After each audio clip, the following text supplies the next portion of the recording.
Thank you. Thank you. Thank you. Please be seated. Thank you very much.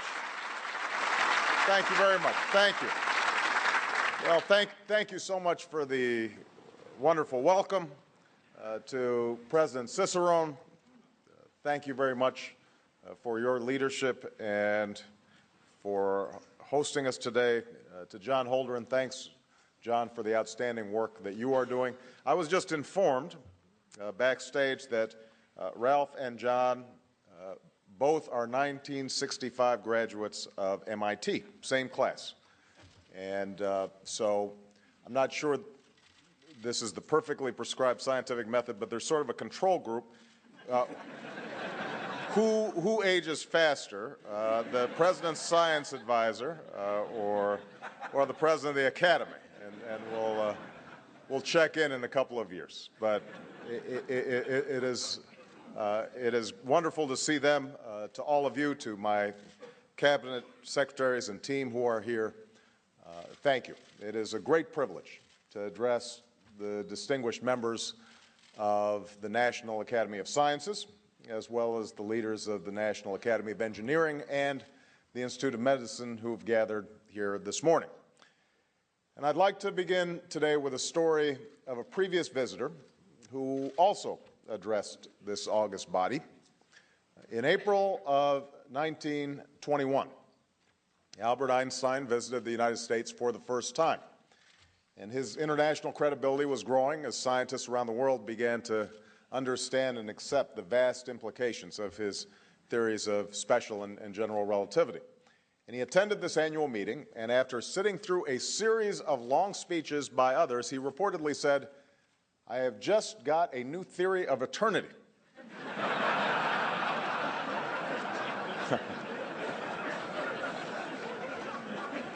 So I will do my best to heed this cautionary tale. The very founding of this institution stands as a testament to the restless curiosity, the boundless hope, so essential not just to the scientific enterprise, but to this experiment we call America. A few months after a devastating defeat at Fredericksburg, before Gettysburg would be won, before Richmond would fall, before the fate of the Union would be at all certain, President Abraham Lincoln signed into law an act creating the National Academy of Sciences. In the midst of civil war, Lincoln refused to accept that our nation's sole purpose was mere survival.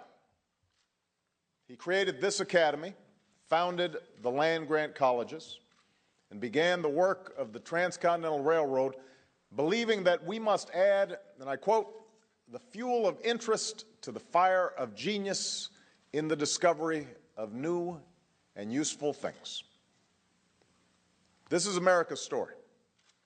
Even in the hardest times, against the toughest odds, we've never given in to pessimism. We've never surrendered our fates to chance. We have endured, we have worked hard, we've sought out new frontiers. Today, of course, we face more complex challenges than we have ever faced before. A medical system that holds the promise of unlocking new cures and treatments attached to a healthcare system that holds the potential for bankruptcy to families and businesses. A system of energy that powers our economy but simultaneously endangers our planet. Threats to our security that seek to exploit the very interconnectedness and openness so essential to our prosperity.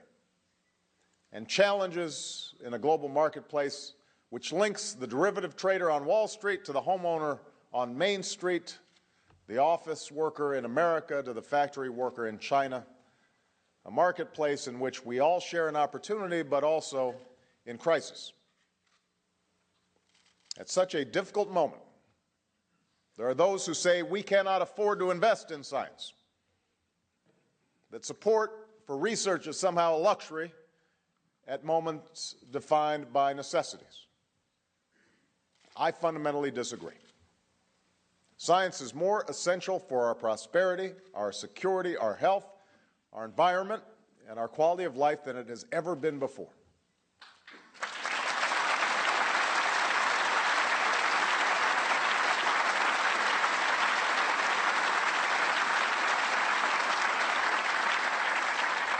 And if there was ever a day that reminded us of our shared stake in science and research, it's today. We are closely monitoring the emerging cases of swine flu in the United States. And this is obviously a cause for concern and requires a heightened state of alert. But it's not a cause for alarm. The Department of Health and Human Services has declared a public health emergency as a precautionary tool to ensure that we have the resources we need at our disposal to respond quickly and effectively. I'm getting regular updates on the situation from the responsible agencies and the Department of Health and Human Services, as well as the Centers for Disease Control, will be offering regular updates to the American people. And Secretary Napolitano will be offering regular updates to the American people as well, so that they know what steps are being taken and what steps they may need to take. But one thing is clear: our capacity to deal with a public health challenge of this sort rests heavily on the work of our scientific and medical community. And this is one more example of why we can't allow our nation to fall behind. Unfortunately, that's exactly what's happened. Federal funding in the physical sciences, as a portion of our gross domestic product, has fallen by nearly half over the past quarter century. Time and again, we've allowed the research and experimentation tax credit, which helps businesses grow and innovate, to lapse. Our schools continue to trail other developed countries and, in some cases, developing countries. Our students are outperformed in math and science by their peers in Singapore, Japan, England, the Netherlands, Hong Kong, and Korea, among others. Another assessment shows American 15-year-olds ranked 25th in math and 21st in science when compared to nations around the world. And we have watched as scientific integrity has been undermined and scientific research politicized in an effort to advance predetermined ideological agendas. We know that our country is better than this. A half-century ago, this nation made a commitment to lead the world in scientific and technological innovation, to invest in education, in research, in engineering, to set a goal of reaching space and engaging every citizen in that historic mission. That was the high watermark of America's investment in research and development. And since then, our investments have steadily declined as a share of our national income. As a result, other countries are now beginning to pull ahead in the pursuit of this generation's great discoveries. Now, I believe it is not in our character, the American character, to follow. It's our character to lead. And it is time for us to lead once again.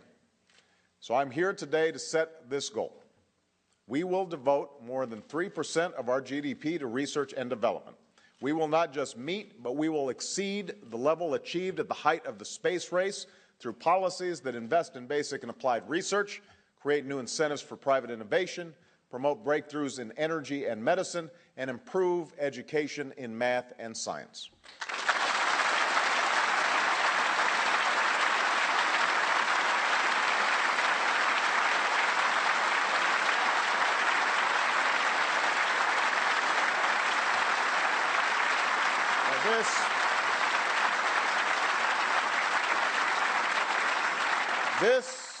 This represents the largest commitment to scientific research and innovation in American history. Just think what this will allow us to accomplish. Solar cells as cheap as paint, green buildings that produce all the energy they consume, learning software as effective as a personal tutor, prosthetics so advanced that you could play the piano again, an expansion of the frontiers of human knowledge about ourselves and the world around us. We can do this. The pursuit of discovery half a century ago fueled our prosperity and our success as a nation in the half-century that followed. The commitment I am making today will fuel our success for another 50 years. That's how we will ensure that our children and their children will look back on this generation's work as that which defined the progress and delivered the prosperity of the 21st century. Now, this work begins with a historic commitment to basic science and applied research, from the labs of renowned universities to the proving grounds of innovative companies. Through the American Recovery and Reinvestment Act, and with the support of Congress, my administration is already providing the largest single boost to investment in basic research in American history. That's already happening. This is important right now, as public and private colleges and universities across the country reckon with shrinking endowments and tightening budgets. But this is also incredibly important for our future. As Vannevar Bush, who served as scientific advisor to President Franklin Roosevelt, famously said, "Basic scientific research is scientific capital." The fact is, an investigation into a particular physical, chemical, or biological process might not pay off for a year or a decade or at all. And when it does, the rewards are often broadly shared, enjoyed by those who bore its costs, but also by those who did not. And that's why the private sector generally underinvests in basic science, and why the public sector must invest in this kind of research. Because while the risks may be large, so are the rewards for our economy and our society. No one can predict what new applications will be born of basic research, new treatments in our hospitals, or new sources of efficient energy, new building materials, new kinds of crops more resistant to heat and to drought. It was basic research in the photoelectric field, in the photoelectric effect that would one day lead to solar panels. It was basic research in physics that would eventually produce the CAT scan. The calculations of today's GPS satellites are based on the equations that Einstein put to paper more than a century ago. In addition to the investments in the Recovery Act, the budget I've proposed, and versions have now passed both the House and the Senate, builds on the historic investments in research contained in the Recovery Plan. So we double the budget of key agencies, including the National Science Foundation, a primary source of funding for academic research, and the National Institute of Standards and Technology, which supports a wide range of pursuits, from improving health information technology to measuring carbon pollution, from testing smart grid designs to developing advanced manufacturing processes. And my budget doubles funding for the Department of Energy's Office of Science, which builds and operates accelerators, colliders, supercomputers, high-energy light sources, and facilities for making nanomaterials. Because we know that a nation's potential for scientific discovery is defined by the tools that it makes available to its researchers. But the renewed commitment of our nation will not be driven by government investment alone. It's a commitment that extends from the laboratory to the marketplace. And that's why my budget makes the research and experimentation tax credit permanent. This is a tax credit that returns $2 to the economy for every dollar we spent, by helping companies afford the often high costs of developing new ideas, new technologies, and new products. Yet at times we've allowed it to lapse or only renewed it year to year. I've heard this time and again from entrepreneurs across this country. By making this credit permanent, we make it possible for businesses to plan the kinds of projects that create jobs and economic growth.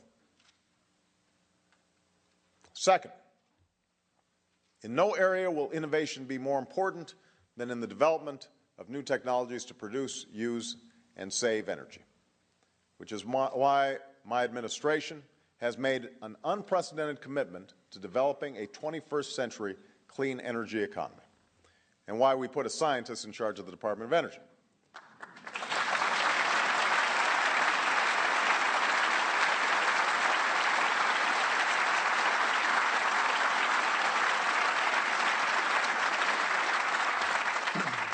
Our future on this planet depends on our willingness to address the challenge posed by carbon pollution. And our future as a nation depends upon our willingness to embrace this challenge as an opportunity to lead the world in pursuit of new discovery. When the Soviet Union launched Sputnik a little more than a half century ago, Americans were stunned. The Russians had beaten us to space, and we had to make a choice. We could accept defeat, or we could accept the challenge. And as always, we chose to accept the challenge. President Eisenhower signed legislation to create NASA and to invest in science and math education from grade school to graduate school. And just a few years later, a month after his address to the 1961 annual meeting of the National Academy of Scientists, President Kennedy boldly declared before a joint session of Congress that the United States would send a man to the moon and return him safely to the Earth. The scientific community rallied behind this goal and set about achieving it. And it would not only lead to those first steps on the moon, it would lead to giant leaps in our understanding here at home. That Apollo program produced technologies that have improved kidney dialysis and water purification systems, sensors to test for hazardous gases, energy-saving building materials, fire-resistant fabrics used by firefighters and soldiers. More broadly, the enormous investment in that era in science and technology, in education and research funding, produced a great outpouring of curiosity and creativity, the benefits of which have been incalculable. There are those of you in this audience who became scientists because of that commitment. We have to replicate that. There will be no single Sputnik moment for this generation's challenges to break our dependence on fossil fuels. In many ways, this makes the challenge even tougher to solve and makes it all the more important to keep our eyes fixed on the work ahead. But energy is our great project, this generation's great project. And that's why I've set a goal for our nation that we will reduce our carbon pollution by more than 80% by 2050. And that is why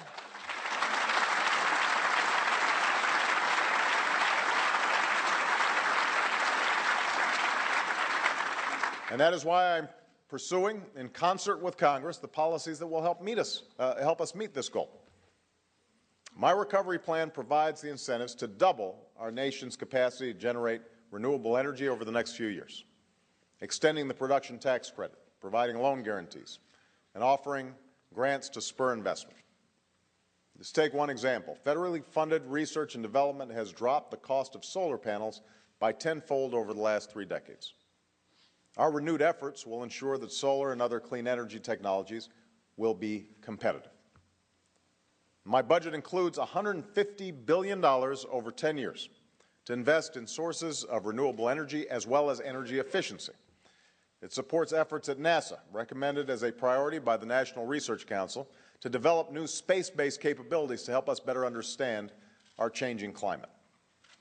And today I'm also announcing that for the first time, we are funding an initiative recommended by this organization called the Advanced Research Projects Agency for Energy, or ARPA-E. And this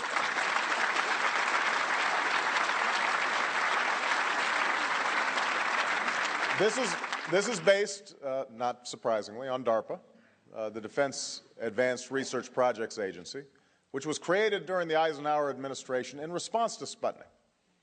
It has been charged throughout its history with conducting high-risk, high-reward research. And the precursor to the Internet, known as ARPANET, stealth technology, the global positioning system, all owe a debt to the work of DARPA. So ARPA-E seeks to do the same kind of high-risk, high-reward research. My administration will pursue as well comprehensive legislation to place a market-based cap on carbon emissions. We will make renewable energy the profitable kind of energy. We will put in place the resources so that scientists can focus on this critical area, and I am confident that we will find a wellspring of creativity just waiting to be tapped by researchers in this room and entrepreneurs across our country. We can solve this problem.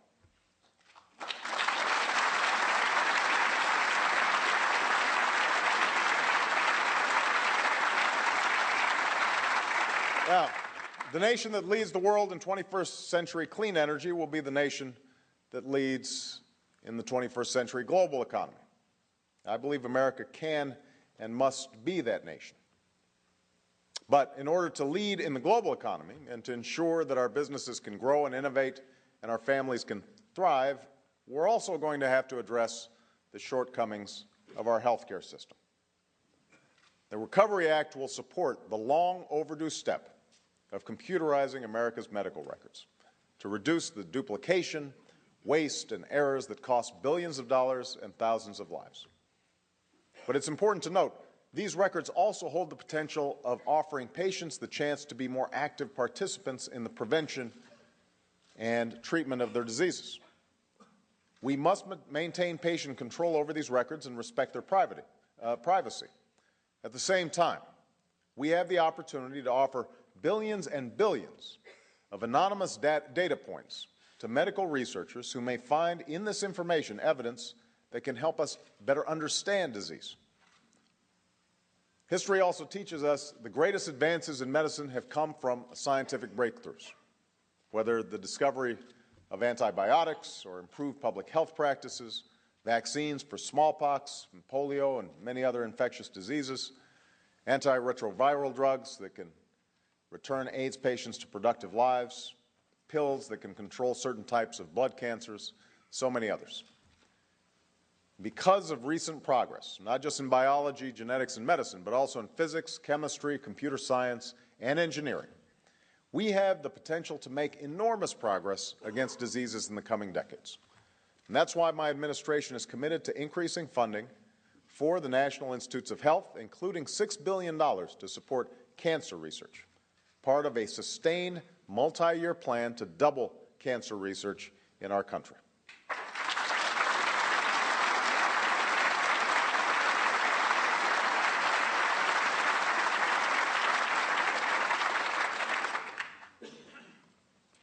Next, we are restoring science to its rightful place. On March 9th, I signed an executive memorandum with a clear message. Under my administration, the days of science taking a back seat to ideology are over.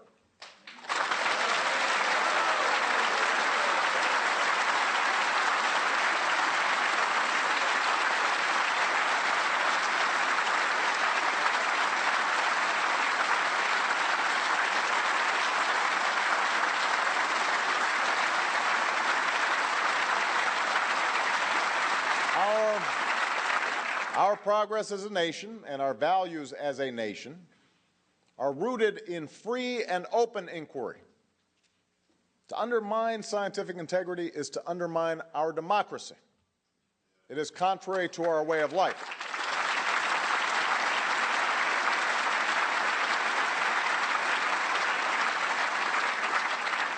That's why I've charged John Holdren and the White House Office of Science and Technology Policy with leading a new effort to ensure that federal policies are based on the best and most unbiased scientific information.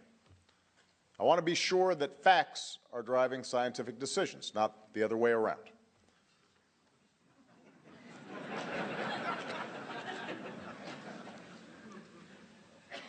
As part of this effort, we've already launched a website that allows individuals to not only make recommendations to achieve this goal, but to collaborate on those recommendations.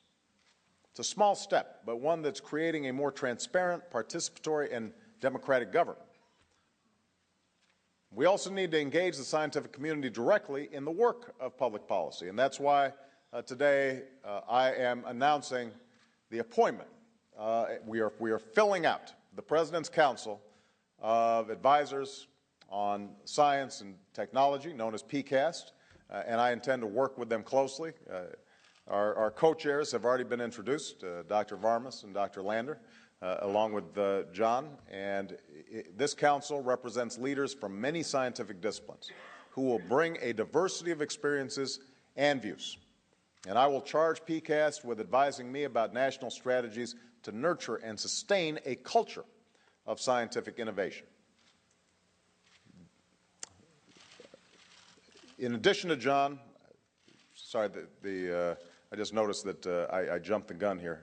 Go ahead and move it up. I had already introduced all you guys. In biomedicine, just to give you an example of what PCAST can do, we can harness the historic convergence between life sciences and physical sciences that's underway today, undertaking public projects in the spirit of the Human Genome Project to create data and capabilities that fuel discoveries in tens of thousands of laboratories, and identifying and overcoming scientific and bureaucratic barriers to rapidly translating scientific breakthroughs into diagnostics and therapeutics that serve patients. In environmental science, it will require strengthening our weather forecasting, our Earth observation from space, the management of our nation's land, water, and forests, and the stewardship of our coastal zones and ocean fisheries. We also need to work with our friends around the world.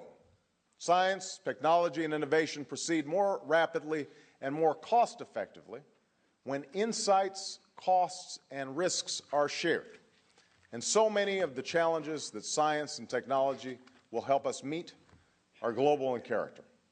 This is true of our dependence on oil, the consequences of climate change, the threat of epidemic disease, and the spread of nuclear weapons. And that's why my administration is ramping up participation in and our commitment to international science and technology cooperation across the many areas where it is clearly in our interest to do so. In fact, this week, my administration is gathering the leaders of the world's major economies to begin the work of addressing our common energy challenges together. Fifth, since we know that the progress and prosperity of future generations will depend on what we do now to educate the next generation, today I'm announcing a renewed commitment to education in mathematics and science. This is something I care deeply about.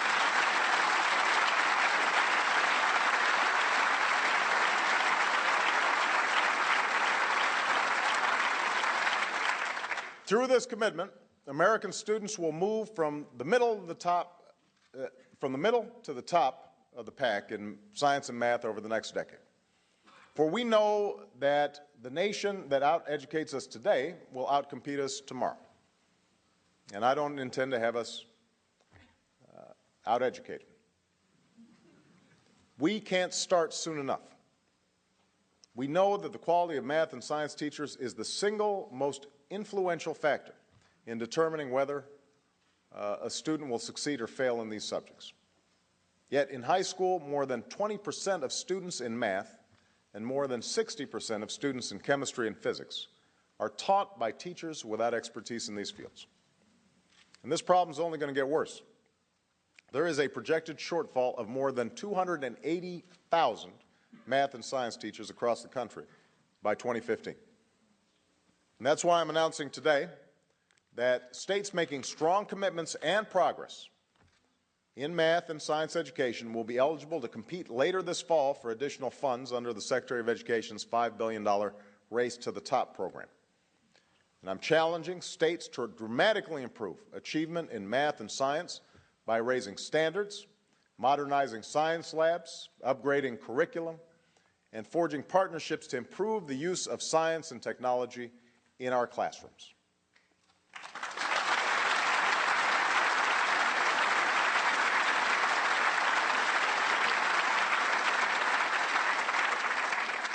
I'm challenging states as well to enhance teacher preparation and training and to attract new and qualified math and science teachers to better engage students and reinvigorate those subjects in our schools.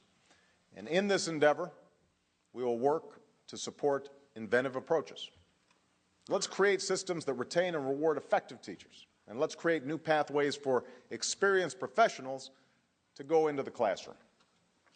There are right now chemists who could teach chemistry, physicists who could teach physics, statisticians who could teach mathematics.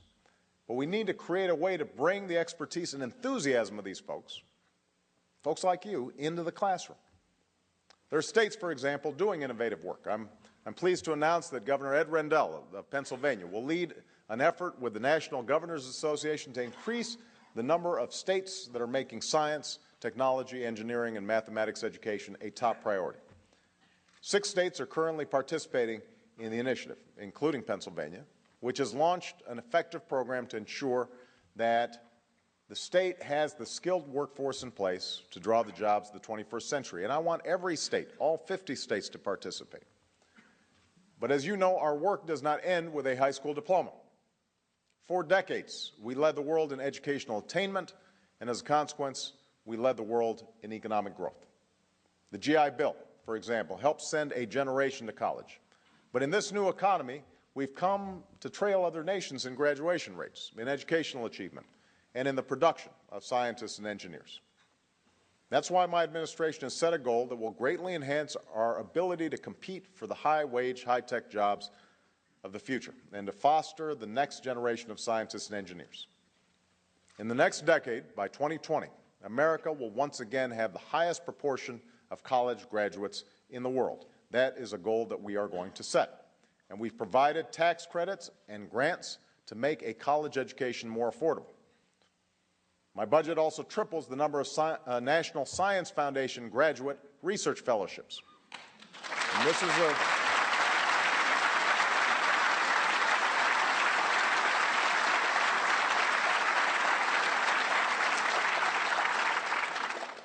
this program was created as part of the space race 5 decades ago. And in the decades since, it's remained largely the same size, even as the number of students who seek these fellowships has skyrocketed. We ought to be supporting these young people who are pursuing scientific careers, not putting obstacles in their path. So this is how we will lead the world in new discoveries in this new century. But I think all of you understand it will take far more than the work of government. It will take all of us. It will take all of you. And so today I want to challenge you to use your love and knowledge of science to spark the same sense of wonder and excitement in a new generation. America's young people will rise to the challenge if given the opportunity, if called upon to join a cause larger than themselves. We've got evidence. You know, the average age in NASA's mission control during the Apollo 17 mission was just 26.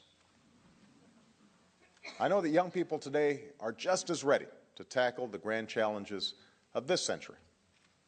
So I want to persuade you to spend time in the classroom, talking and showing young people what it is that your work can mean and what it means to you. I want to encourage you to participate in programs to allow students to get a degree in science fields and a teaching certificate at the same time. I want us all to think about new and creative ways to engage young people in science and engineering, whether it's science festivals, robotic competitions, fairs that encourage young people to create and build and invent, to be makers of things, not just consumers of things. I want you to know that I'm going to be working alongside you. I'm going to participate in a public awareness and outreach campaign to encourage students to consider careers in science and mathematics and engineering because our future depends on it. And the Department of Energy and the National Science Foundation will be launching a joint initiative to inspire tens of thousands of American students to pursue these very same careers, particularly in clean energy.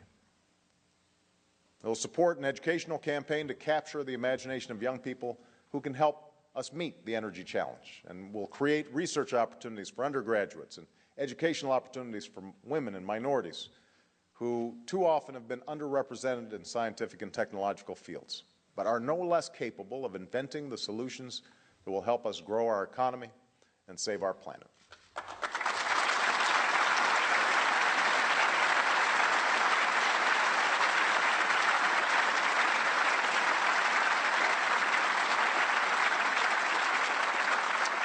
And it will support fellowships and interdisciplinary graduate programs and partnerships between academic institutions and innovative companies to prepare a generation of Americans to meet this generational challenge.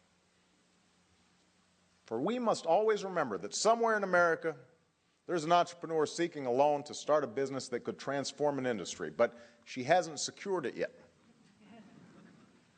There's a researcher with an idea for an experiment that might offer a new cancer treatment, but he hasn't found the funding yet. There's a child with an inquisitive mind staring up at the night sky. And maybe she has the potential to change our world, but she doesn't know it yet. As you know, scientific discovery takes far more than the occasional flash of brilliance, as important as that can be. Usually it takes time and hard work and patience. It takes training. It requires the support of a nation. But it holds a promise like no other area of human endeavor. In 1968, a year defined by loss and conflict and tumult, Apollo 8 carried into space the first human beings ever to slip beyond Earth's gravity. The ship would circle the moon 10 times before returning home. But on its fourth orbit, the capsule rotated, and for the first time, Earth became visible through the windows. Bill Anders, one of the astronauts aboard Apollo 8, scrambled for a camera. And he took a photo that showed the Earth coming up over the moon's horizon. It was the first ever taken from so distant a vantage point, and it soon became known as Earthrise. Anders would say that the moment forever changed him. To see our world, this pale blue sphere, without borders, without divisions, at once so tranquil and beautiful and alone. We came all this way to explore the moon, he said, and the most important thing is that we discovered the Earth. Yes, scientific innovation offers us a chance to achieve prosperity. It has offered us benefits that have improved our health and our lives, improvements we take too easily for granted. But it gives us something more. At root, science forces us to reckon with the truth as best as we can ascertain it. And some truths fill us with awe. Others force us to question long-held views. Science can't answer every question. Indeed, it seems at times the more we plumb the mysteries of the physical world, the more humble we must be. Science cannot supplant our ethics or our values, our principles, or our faith. But science can inform those things and help put those values, these moral sentiments, that faith, can put those things to work, to feed a child or to heal the sick, to be good stewards of this earth. We are reminded that with each new discovery and the new power it brings comes new responsibility, that the fragility, the sheer specialness of life requires us to move past our differences and to address our common problems, to endure and continue humanity's strivings for a better world. As President Kennedy said when he addressed the National Academy of Sciences more than 45 years ago, the challenge, in short, may be our salvation. Thank you all for all your past, present, and future discoveries. May God bless you. God bless the United States of America.